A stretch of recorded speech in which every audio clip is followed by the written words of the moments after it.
And so with that, sir, I commend this bill to the House.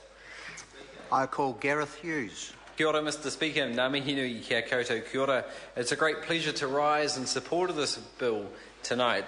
I think, like the last speaker, probably every member in this House, like I believe everyone in our country, has an example similar to that, where they had a spiritual, a visceral, a human connection with the oceans or the incredible animals that live within it.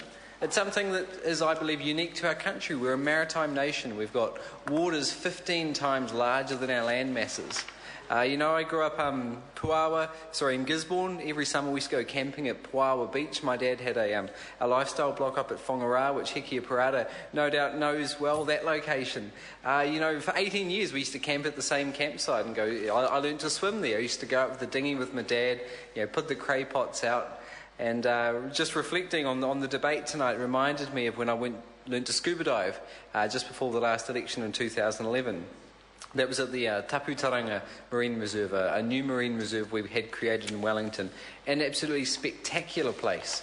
And I think when New Zealanders get to experience these beautiful marine reserves we have around the country, they're committed, they want to see more of it. That's what the science informs the debate. We need more marine reserves. Our oceans are under threat. Despite having these amazing dolphin sightings, shark sightings, experiences with our oceans, we love them, but we also know they're threatened. We see it when we go down to the beach and we see the waste washing up. We see it when those dying, starving turtles are washing up in Northland.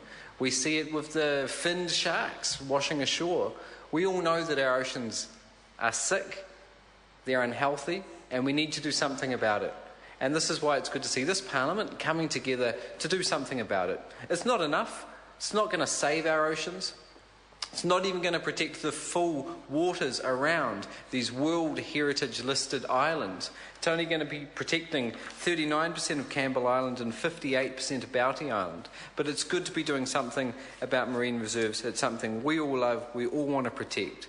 But we see it when we watch the news, when we read the science reports, rising acidification, the Great Garbage Gyre, the Great Giant Pacific Garbage Patch as it's also known. Overfishing in the oceans, where we're literally replacing keystone species in the marine ecosystem with jellyfish. Now, Mr Speaker, I'm your stereotypical, greenie vegetarian who doesn't eat fish.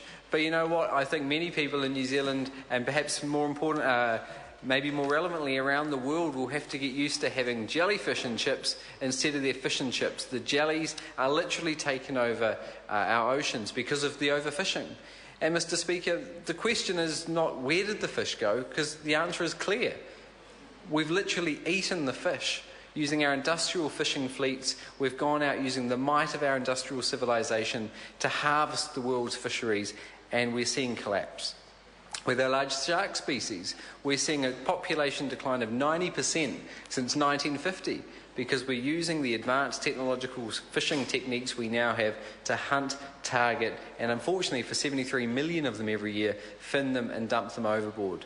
Mr Speaker, we all know the risks and the threats and the dangers facing our oceans, and we all know the answer. Marine reserves are a simple, effective, cheap way we can protect our oceans.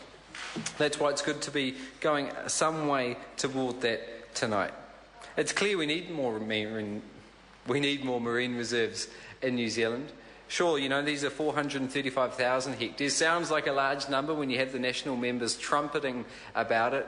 But, Mr Speaker, these marine reserves only take our percentage of New Zealand's waters from 0.31 to 0.41%.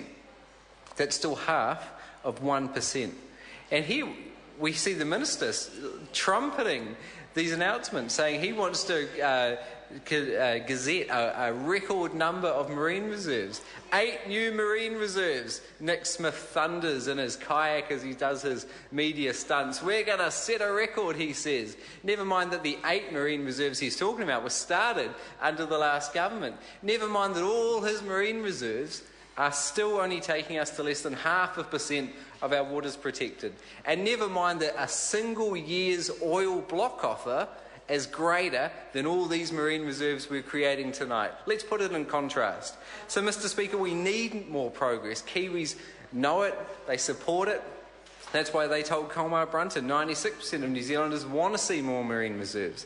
That's why in the recent Andrea Vance column, recent polling showed that, in fact, most New Zealanders thought we already had 30% coverage.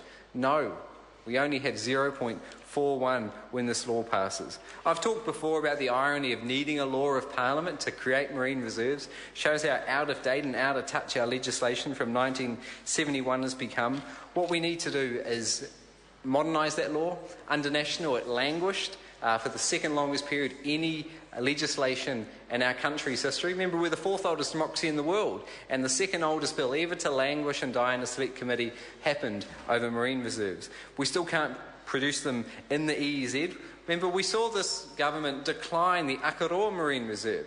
You know, they're trumpeting as if they're, environmental champions or something, Yet, let's not forget, they declined the Akaroa Marine Reserve, and it wasn't until they were taken to court and had a judicial review go in the Akaroa community's favour, they did something about it. Let's not forget, this is the government that's quite happy to have oil wells in the middle of those Maui sanctuaries. They're not providing sanctuary. They're quite happy for the iron sands and the Chatham Rock phosphate miners to literally vacuum up the seabed between 5 and 20 metres. On the West Coast example, 50 million tonnes of sediment is going to get vacuumed up, and they're quite happy for that to happen in benthic protected areas. These are areas where fishers can't go 100 metres above the sea level, but this government's quite happy to have industrial fleets literally vacuuming up the seabed, not providing protection in these benthic protected areas. Mr. Speaker, this is the last call in this debate, and I want to reiterate the support for the legislation. It's good to be doing something about it. The Greens would go further. We would protect 100% of these World Heritage listed islands and the waters surrounding them. But I want to touch on the politics, because after all, this is a house of politics. This is a year of politics with election year. And I want to question what the rationale is. What's the focus groups of National showing? Why do they suddenly feel that after 5 years of doing nothing, in fact taking a toxic, racket, destroyed approach to the environment, they suddenly feel compelled to be rushing through legislation like this? While they finally, 5 years in, after allowing innumerable sharks to be thinned and thrown overboard dead, why they finally had to do something about it. I think what we know is, and I think what the data the National Party strategists are looking at shows, is this is an issue they're incredibly weak on. It's an issue where some of their voters are potentially leaving them. We know particularly female voters, which have historically had a problem with the National Party. The National Party's got a problem. The problem is they don't care about the environment, they're not protecting the environment, and they're actively destroying it. Mr. Speaker, it's not a problem which is going to be remediated through spin, through PR. It's a problem which can only be addressed by taking action, by actually producing more marine reserves. And we've talked about the Kermit X, which I'm advocating and trying to build a parliamentary support for, which would see 15% of our waters protected overnight. We need to upgrade our laws. We need integrated oceans policy. We need to stop the deep sea drilling, which is risking our marine environment. We need to stop the seabed mining. We need to protect our Maui's dolphins. These are the solutions Kiwi support. These are the solutions our prosperity for our country is going to be built on. Because we know there's a $1.5 billion aquaculture and fisheries sector depends on our brand. Kiwi international consumers don't want to be buying crabs from a World Heritage area which isn't protected. They don't want to be buying fish when they know our Maui's and Hector's dolphins are going extinct, or that sea lion we heard about last year. What National needs to do, if they've identified they've got a problem when it comes to New Zealanders' perceptions of their environmentalism, the answer isn't more spin. The answer isn't more gloss, more media stunts for Nick Smith. The answer is to do something about it. But I guess I'm not holding out in hope, holding my breath, because what we've seen under is 5 years of this government, a callous disregard for the environment and the prosperity that the New Zealand economy relies on based on that environment. So it's quite good.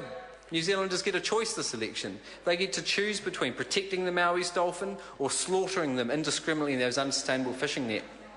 They get a choice between more marine reserves, like protecting the Kermit X, and more marine reserves around New Zealand, or the spin. They get a choice between clean energy or deep sea drilling. Mr.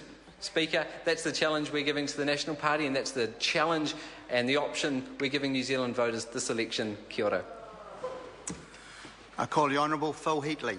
Thank you, Mr. Speaker.